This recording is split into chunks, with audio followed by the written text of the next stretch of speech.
요즘 저는 이제 생각에 대한 거를 많이 그야말로 생각을 하고 있습니다. 생각, 그죠? 그래서 생각에 따라서 우리가 느끼고 판단하고 행동하는 게 달라지니까요. 작년에 언젠가 이 주변에서 이 이단들에 대한 이야기가 이렇게 많이 유행을 했습니다. 그리고 그때 제 교회도 이 인근의 어느 교회 신천지, 그 중에 신천지가 유명한데 신천지가 들어와 있다, 그쪽 목사님도 알고 있다, 이런 얘기를 듣기도 했습니다. 여러분, 그 세누스에 가면은 그 마켓 앞에 뭐 기쁨의 소식인가 뭐 이런 그 잡지들 있고 뭐 CD들이 있는데 그게 다 신천지 거예요. 그러니까 여러분 그게 좋다고 보시면 되는 게 아니고 저한테 누가 갖다 주신 분도 있더라고요. 그게 아닙니다. 그래서 여러분 지혜롭게 잘 보셔야 돼요. 워낙 요즘 이걸 잘 이렇게 가면을 잘 써가지고요, 참 구분하기가 힘듭니다. 그래서 한참 그 신천지에 대한 그 경계심을 이렇게 키우고 있었을 때인데요. 그때는 지금 와서 하는 얘기지만 새로 오시는 분이 있으면요, 또 방문하시는 분이 있으면 탁 뭐가 생각날까요?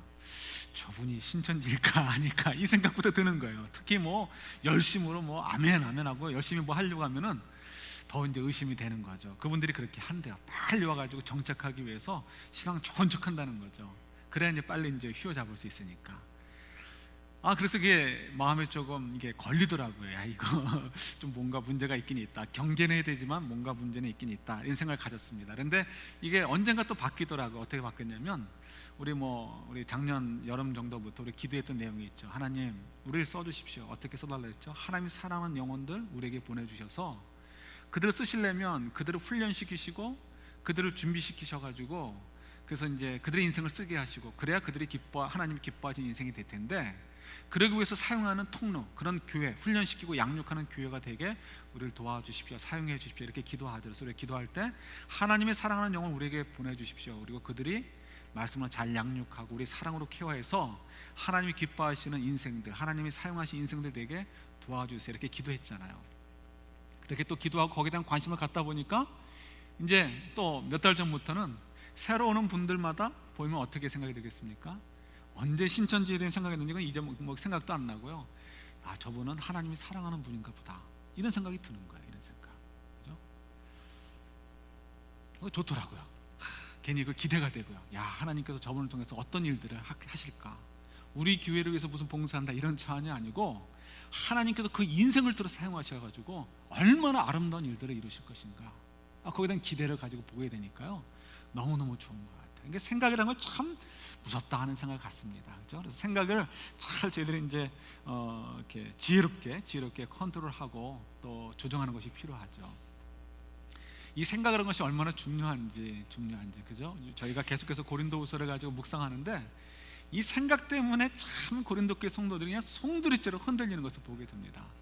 사도 바울, 여러분 잘 아시는 것처럼 그가 변화되기 전에 말 타고, 그죠? 머리 휘날리면서 폼 잡고 어디로 갑니까? 다메섹 도상으로 달려가고 있어요. 왜 글로 달려가죠? 다메섹으로 가서 그곳에서 모여있는, 흩어져서 숨어있는 이제 그리스도인들을 잡아가지고요, 핍박하기 위해서 교도소에 집어넣고 예루살렘에 끌고 와서 그들을 힘들게 하기 위해서 아주 그냥 폼 잡고 다메섹으로 달려갑니다. 근데 다메섹으로 달려가는 과정에서 누구를 만나게 되죠? 부활하신 예수님, 천국에 앉아 계시면서 하나님의 그 영광을 상속받은 그 영광스러운 모습의 예수님을 보게 됩니다. 그 영광이라는 것이 그냥 뭐 여기다가 뭐 프레지던 이런 게 써 있는 정도가 아니고요, 이 세상의 것으로 바꿀 수 없는 그 엄청난 영광의 빛을 보게 되는 거죠. 그러니까 거기서 그가 완전히 깨어지는 거예요. 깨어지면서 내가 핍박을 잘못했구나, 이런 차원 정도가 아니고요, 그의 생각이 완전히 바뀌게 되어지고 판단의 근거가 바뀌게 되어지고요, 모든 것이 송두리째 바뀌는 거죠. 그래서 어떻게 돼요? 그동안 자기가 자랑할 만했던 것들, 그동안 좀 폼 잡았던 것들이 아무것도 아니구나. 하나님 나라의 영광을 보니까, 내가 그 안에서 누리게 될 영광을 보니까 내가 이 땅에서 폼 잡았던 것, 이 땅에서 자랑할 만한 것들 아무것도 아니었구나 생각하니까 생각이 드는 거죠. 그래서 체인지가 돼요. 그러니까 그가 뭐 믿음이 좋고 신앙이 성숙해서 그게 아니고 본 게 있으니까 그동안 자기가 자랑했던 모든 것들을 뭐로 여겼다고요? 배설물로 여겼다는 거예요. 그래가지고 그가 그 믿음을 가지고 사는 거예요. 고린도 교회를 가서 이제 고린도를 가가지고요, 복음을 전했어요. 교회를 세웠어요. 성도들을 만들었어요. 예수를 믿어 구원을 받으십시오. 열심히 일하면서, 그리고 좀 누추하지만 그런 삶을 살면서 그들에게 복음을 전했어요. 고린도 교회가 있었던 고린도 도시는 당시에 이 동부 그 이제 그러니까 로마를 중심으로 동부 쪽에서 가장 잘 사는 도시 가운데 하나였습니다. 얼마든지 고린도 교회 사람들에게 그야말로 예수님이 말씀하신 대로 그냥 복음만 전하고 나를 먹여 살려라 얘기를 할 수 있어요. 그러나 사도 바울이 그곳에서는 그렇게 하지 않았어요. 아마도 오해의 요지가 있었던 것 같아요. 돈이 많은 사람들이라 돈에 대한 것이 민감해서 그랬는지 사도 바울이 다른 곳에서는 나를 위해서 헌금해라, 나를 도와달라 이렇게 얘기하지만 고린도 도시에서만큼은 그러지 않았어요. 또 하나가 있어요. 고린도 도시에서 또 한 가지 안 했던 것이 뭐냐면, 얼마든지 사도 바울이 은사들을 자랑할 수 있잖아요. 그야말로 그의 옷만 만져도 병이 고쳐지기도 하고요, 기도하면 그냥 벌떡벌떡 일어나고요. 물론 자기 병은 못 고쳤지만 어쨌든 간에 그 많은 은사들, 방언하는 은사들, 통역하는 은사들, 자기가 환상 중에 보고 온 것들, 이런 것들을 굉장히 자랑할 수 있잖아요. 근데 이상하게 고린도 교회에서만큼은 자랑을 하지 않았어요. 다른 데 가서는 그런 역사들을 많이 했음에도 불구하고, 이유도 역시 또 이 어떤 시험에 들 만한 요소가 있었기 때문인 것 같아요. 고린도 교회 사람들이 다른 지역의 사람들보다 경제적으로도 부유한 면이 있었고, 또 한 가지 뭐가 부유했어요? 하나님께서 은사들을 많이 줬어요. 그러니까 거기서 혹시라도 사도 바울이 더 엄청난 은사들을 자랑하게 되면 혹시 그들에게 오해의 요지가 생길까 하는 뭔가 정확히 알지 못하는 이유 때문에 사도 바울이 고린도 교회에서만큼은 이 두 가지를 다 요구하지 않고 아꼈습니다. 그러니까 스스로 더 낮아지고 더 겸손해진 거죠. 근데 문제는 여기서 이제 발생이 돼요. 사도 바울은 다메섹으로 가는 길에서 그 영광의 예수님의 그 모습을 보니까, 하나님 나라의 영광을 보니까 이 세상의 모든 자랑들이 헛되다라는 것을 너무너무 분명히 알고 있는 거죠.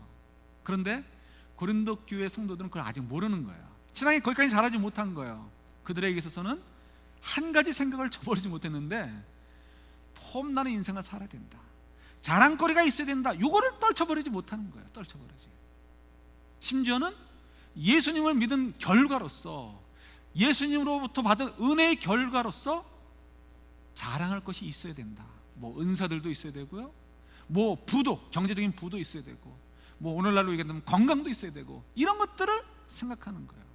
그래서 그런 것들을 누리면은 하나님의 은혜의 증거가 되기 때문에 그 다음 좀 사는 건 좀 막 살아도 된다, 조금 부도덕하게 살아도 된다.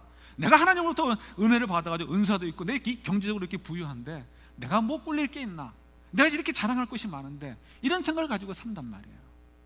아마 이래서 이런 것들을 좀 잡기 위해서 사도 바울이 더 겸손해지고 낮아지지 않나 싶어요.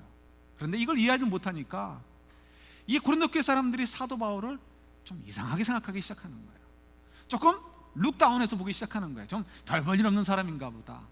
거기다가 또 이게 뭐예요? 불난집에 부채질 한다고, 기름 붓는다고, 라이벌, 일종의 사도 바울의 라이벌격인 이제 순회 선교사들이 있었는데요, 그들이 이 라이벌 의식 때문에 그랬는지, 아니면 사도 바울 대신 자기들이 좀 그 고린도 교회 경제적인 유익을 좀 뺏어 먹어야 되겠다 이런 생각을 가졌는지, 그건 이간질을 했어요. 이간질해가지고 사도 바울이 꿀리는 것이 있으니까, 부족한 것이 있으니까 여러분들에게 요구할 권리도 요구하지 않고, 또 그가 별 볼 일 없으니까 제대로 은사도 보여주지 못하고 정말 형편없는 질이 낮은 선교사에 불과합니다, 이렇게 얘기를 해버린 거예요. 고린도 교회 성도들도 여전히 그런 생각, 자랑거리가 있어야 된다는 생각을 가지고 있는 데다가 주변에서 그런 얘기들을 하게 되니까 어떻게 해요?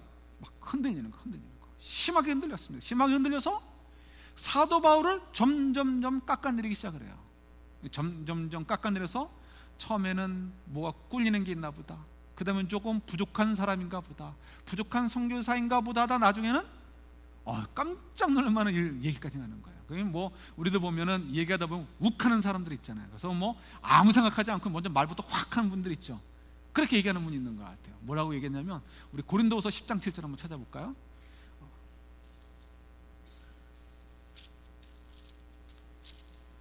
고린도후서 10장 7절입니다.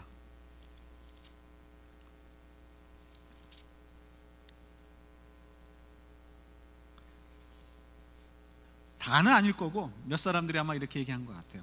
한번 같이 읽어볼까요?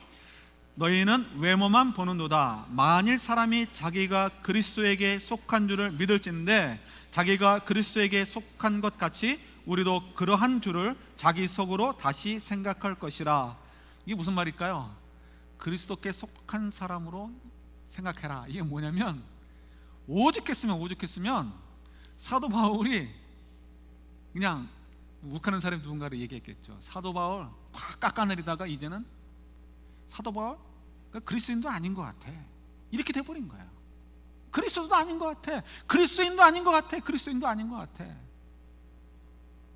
굉장히 무서운 얘기를 하는 거죠. 무서운 얘기. 그러니까 사도 바울이 뭐예요? 야, 너희들이 그리스도인이라면 왜 우리도 그리스도인이라고 생각하지 못하느냐 얘기하는 거죠. 오늘 읽지 않았지만 3절에 보면 이 고린도 교회 성도들이 요구하는 게 있어요. 바울, 당신이 정말 하나님이 세운 사도인지 증명하라는 거. 어떻게 증명하냐면 네가 전하는 말이 예수 그리스도께로부터 받아서 전하는 말인지 아닌지를 보여라는 거. 보이라는 거. 예, 못 믿겠다 이거죠. 그 사도 바울이 너무너무 답답한 거죠. 내가 정말 아주 그냥 고급한 신앙을 갖고 있어서 너희들을 잘 섬기고 복음으로 잘 세워지도록 내가 이렇게 약해지고 낮아진 건데 그걸 이해를 못하느냐. 뭐 거두절미하고 이거 한 가지만 생각하면 된다는 거예요. 뭐냐? 내가 너희들에게 은사를 보여주지 못하고 너희들에게 요구할 것을 요구하지 않는다라고 나를 이렇게 부족한 사람으로 생각하지 말라는 거예요. 그래서 우리가 두 주 지난번에 생각했던 대로 내가 부득불 자랑할 테니까 좀 너희들 좀 뭐해도 좀 들어다오 하면서 이제 자기 자랑을 하죠. 자기 디펜스를 하기 위해서요. 그걸 다 얘기하는데 우리가 아는 것처럼 두 가지가 있었어요. 첫 번째는 뭐죠? 하나님께서 그를 사랑하셔가지고 하나님의 사랑에 붙잡아 주기 위해서 사도 바울이 원치 않아도 가질 수밖에 없게 하시는 약함이 있어요. 예컨대 건강의 약함. 또 사도 바울 좀 성질도 조금 한국말로 표현하면 죄송한 표현으로 별로 안 좋아요. 그런 것들은 뭐예요? 그가 그런 성질 때문에 실수하는 걸 통해서 더욱 하나님의 은혜를 사모하도록 만드시기 위해서 주시는 약함이죠. 또 두 번째 약함이 있어요. 뭐예요? 사도 바울이 스스로 약해지는 거예요. 복음을 잘 증거하기 위해서 더 매를 맞을 일들을 행하고 더 교도소에 갇히는 일들을 하고 그냥 복음을 열심히 전하는 거죠. 이런 것들이 나에겐 부끄럽지 않다는 거예요. 왜 부끄럽지 않아요? 이유가 분명하니까. 그런 걸 얘기하면서 딱 결론적으로 또 얘기하는 것이 있어요. 너희들이 생각해봐라 이거예요. 너희들이 내가 전하기 전에, 복음을 전하기 전에 너희들이 예수 그리스도를 알았냐는 거죠. 몰랐죠. 어떻게 예수를 믿게 되었죠? 어떻게 교회가 세워지게 되었죠? 바로 너희들이 의심하고 있는 내가 전한 그 복음을 가지고, 그 말씀을 가지고 너희들이 변화되었고, 지금도 너희들이 변화되고 있고, 지금도 교회가 서져 있고, 지금도 교회가 성장하고 있지 않느냐? 너희들을 변화시킨 복음이 있다면 그 복음을 전한 내가 어떻게 거짓 선지자가 되겠느냐, 어떻게 거짓 선교사가 되겠느냐라고 사도 바울이 얘기하는 거죠. 그러니까 정말 중요한 건 뭐예요? 우리의 자랑거리가 아니고요, 세상적인 자랑거리가 아니고 말씀으로 변화되느냐 안 되느냐, 이것이 참 중요하다는 것을 저희들이 가르쳐 줍니다. 우리가 어떻게 그리스도인 것을 확인해야 돼요? 나 목사가 되었어, 나 장로가 되었어, 다 쓸데없어요. 내가 그리스도 안에서 얼마나 내가 변화되고 있는가, 그 말씀으로 내가 녹아지고 있는가, 이것이 우리를 증명해 주는 내용인 거예요. 그죠?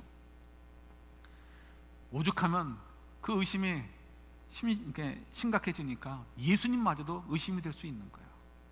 약한 것 자체를 인정을 못해요. 고린도 교회 사람들이. 그들은 약함이 좀 거리가 있잖아요. 부유하죠. 뭐 정말 그 당시에 그 지역에서 문화를 주도하는 도시죠. 뭐 정치적으로 꿀릴 게 없는 도시죠. 그런 사람들이죠. 그런 시민들이죠. 그리고 뭐 하나님부터 은사도 많이 받고, 약함에 대한 이해 개념이 없어요. 예수님 믿으면 약해지는 것이 아니고 약함에서 다 자유로워진다고 생각을 하는 거예요. 그런데 우리가 묵상했던 것처럼 아니란 말이에요. 예수님께서도 왜 십자가에 달리셨어요? 약함 때문인가요? 고린도 교회 성도들이 의심이 되는 거예요. 흔들리는 거예요. 뭐 고린도 교회 성도들만이 아니죠. 누구도 그래요? 예수님의 제자들도 마찬가지예요. 예수님께서 예루살렘에 들어갈 때 적어도 10만 단위 이상의 사람들이 호산나 호산나 하면서 외쳤어요. 우리를 구원하소서. 여러분, 그 광경을 보면서 제자들의 마음이 어땠을까요? 죄송한 표현인데 옛날에 우리 정주영 씨가 대통령 선거에 나왔을 때 뭐 진짜인지 아닌지 모르지만 그런 얘기가 막 시중에 돌았잖아요. 사람들이 몇십만 명이 자기가 연설할 때 정주영 정주영 외치면은 오줌이 찔끔찔끔했다고. 예? 너무 흥분이 돼가지고. 이해는 되죠. 실제 그러셨는지 안 했는지 모르겠지만 이해가 되는 거예요. 예수님의 제자들이 그걸 보는 거예요. 지금 야, 이전에도 없었고 이후에도 없을 이런 일을 우리가 보다니, 우리가 줄 잘 섰구나, 우리가 잘 선택했구나, 예수님 잘 선택했구나, 이런 기분을 가지고요, 이거 됐다 이런 생각을 갖고 있는 거죠. 막 진짜 어쩌면 뭐 오줌을 절이는 사람이 있었는지도 모르겠어요. 그런데 하루 이틀 사흘 가는데 어떻게 돼요? 권력이 예수님께 집중되지 않아요. 오히려 예수님과 당시의 권력자들과 등을 지게 되고 거리가 점점 더 멀어집니다. 권력은 잡은 자들이 뭘 잡아요? 매스컴을 잡잖아요. 매스컴. 요즘도 마찬가지지만 여론을 주도하죠. 여론을 주도해가지고 어떻게 해요? 예수 문제 있는 사람이다, 권력과 매스컴을 이용해가지고 여론을 조장을 해요. 그러니까 어떻게 해요? 불과 며칠 사이에 예수님을 향하여 우리를 구원하소서 외쳤던 사람들이 무지하게도 예수님을 죽여라 외치는 자들로 변하게 되죠. 예수님이 제자들이 그거를 보는 거예요. 불과 일주일 사이 그 모든 것들이 이루어지는 것, 며칠 사이 이루어지는 것들을 보는 거예요. 겁이 나요. 야, 내가 잘못 선택했나? 왜 예수님이 저렇게 약해지시기만 할까? 약해지시는 예수님, 붙잡히시고 채찍질 맞고 조롱당하시고 죽임을 당하시는 십자가 달리신 예수님 보면서 부끄럽게 생각을 하고요, 그리고 도망을 가게 됩니다. 고린도 교회 성도들도 마찬가지예요. 여러분, 예수님이 정말 약하셔서 힘이 없으셔서 십자가에 달리셨습니까? 조롱을 당하셨습니까? 아니죠. 우리를 섬기기 위해서, 우리를 사랑하기 위해서, 우리를 구원하시기 위해서 어린 양처럼 우리의 죄를 대속하는 피를 흘려주시기 위해서, 죽으시기 위해서 십자가에 달리신 거잖아요. 약해서가 아니잖아요.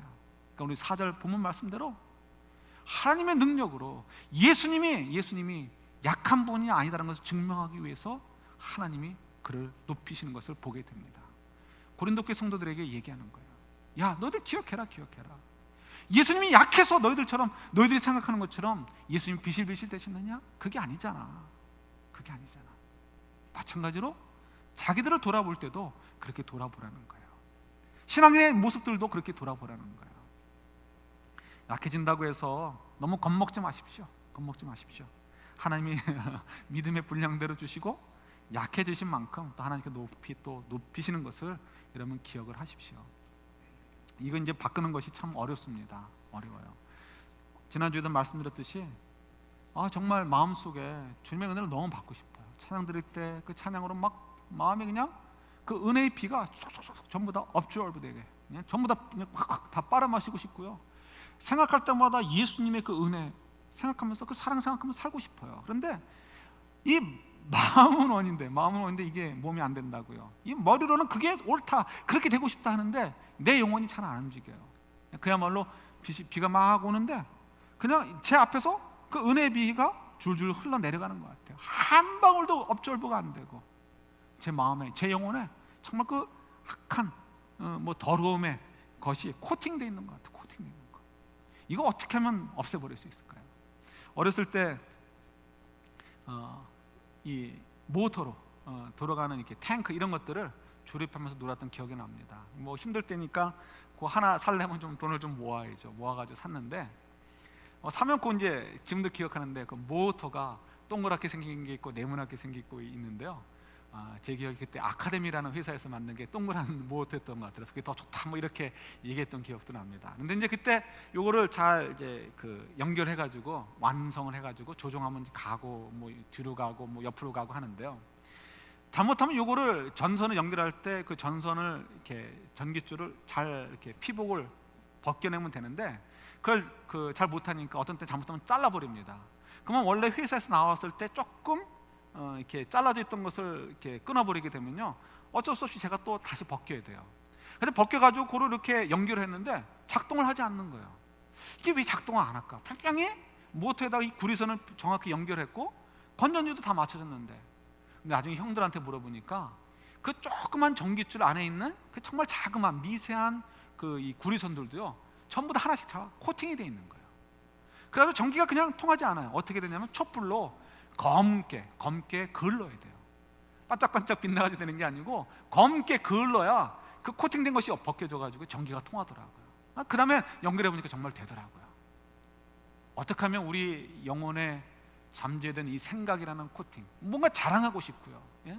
세상의 것들처럼 뭐 폼 잡아야 되는 것처럼 자꾸 느껴지고, 그래야 예수님도 우리가 좀 인정해 줄 수 있을 것 같고, 예? 그래야 또 우리가 성도들도 인정해 줄 수 있고, 그래야 또 내 신앙생활도 인정해 주고 싶은 그런 생각, 이 정말 사단이 주는 이 생각의 코팅, 이거 어떻게 없앨 수 있을까요? 예, 뭐 전기줄을 이 촛불로 녹이는 것처럼 성령의 불로 태워야죠. 성령의 불로. 근데 말은 좋아요. 성령의 불로 태우는 건 좋은데 성령의 불이 뭐야 도대체? 성령의 불이 어디 있어요? 어디 있는지를 알고 뭔지 알아야 들이밀 거 아니에요, 그죠? 예? 근데 모르는지 모르잖아요. 성령의 불이 뭘까? 성령의 불. 예. 그런 기도 많이 하잖아요. 다른 게 아니고 가장 확실한 방법, 그 중에 한 가지를 오늘 저희는 나누려고 하는 거예요. 우리 생각. 여러분, 성령님께서는 인격체세요. 우리도 인격체예요. 성령이 우리 안에 거하세요. 성령께서는 우리가 거부해도 거부할 수 없게끔 우리와 교통하세요. 우리가 귀 딱 막고 못 들은 척 할 수는 있어요. 그러나 성령께서 말씀하시는 것 자체를 거부할 수는 없어요. 어떻게 말씀하십니까? 잠잘 때 꿈속에서, 예, 그럴 때도 말씀하실 수 있어요. 환상을 볼 수도 있어요. 그러나 가장 많은 퍼센테이지는, 가장 많은 부분은 뭐예요? 말씀을 통해서, 성경 말씀을 통해서 우리에게 말씀을 주셔요. 기도할 때 하나님 성령님께서 우리에게 말씀해 주셔요. 생각이 나서 또 뭐 하다 보면 생각이 나서 성령께서 말씀해 주셔요. 그때 어떻게 해요? 또 환경을 통해서 또 성령께서 말씀을 해주셔요. 그럼 어떡하죠? 성령께서 이렇게 도전을 주실 때, 말씀해 주실 때, 그게 뭐 좋은 것 같은데요, 그냥 모르겠습니다, 이게 아니고요, 그 순간에 성령의 말씀에 내가 힘들어도 네, 그렇게 할게요 라고 마음을 다짐을 할 때, 그걸 위해서 하나님 도와주세요 기도하게 될 때, 그걸 위해서 내가 정말 큰맘 먹고 손해봐도 내가 이렇게 해야지라고 하게 될 때, 그때 어떻게 돼요? 성령이 충만하다고 얘기하는 거예요. 그때 뭐 어떻게 되는 거예요? 우리 속에부터 성령의 불이 일어나서 우리를 그리스도의 은혜로부터 차단하려고 하는 그 거짓된 코팅들을 태워버리기 시작하는 거예요. 녹아뜨리기 시작하는 거예요. 그러면 어떻게 해요? 결국 우리가 그 성령의 불이 커지면 커질수록 하나님이 주시는 은혜들을 그대로 다 들이마시면서 누리면서 하나님의 사랑에서 우리가 정말 기쁨과 감사가 넘치는 삶을 살 수 있고요, 성령의 능력이 우리 약한 가운데 폭발적으로 역사해서 어떻게 해요? 복의 근원의 삶들을 살게 될 줄 믿습니다. 예? 저희들이 오늘 제목대로요, 우리 생각을 좀 강화해야 돼요. 어떤 생각으로 강화해야 돼요? 우리 코팅한 것들을 태워버리고요, 진리의 말씀, 약함 속에서 우리가 하나님의 능력이 나타나는 것, 우리 약함이 예수 그리스도의 약함이 부끄러운 것이 아니고, 그것이 바로 하나님께서 우리에게 기대하시는 대로 섬김을 삶을 위한 우리의 희생이고 우리의 자발적인 것들이고, 그리고 그 속에서 하나님의 능력이 나타날 것에 대한 분명한 믿음, 예수께서 부활하심을 통해서 증거해 주신 대로 우리도 그렇게 된다는 분명한 믿음을 가지고 정말 멋진 인생들을 살아갈 수 있는 저희들 되기를 주님의 이름으로 축원합니다. 같이 기도하겠습니다.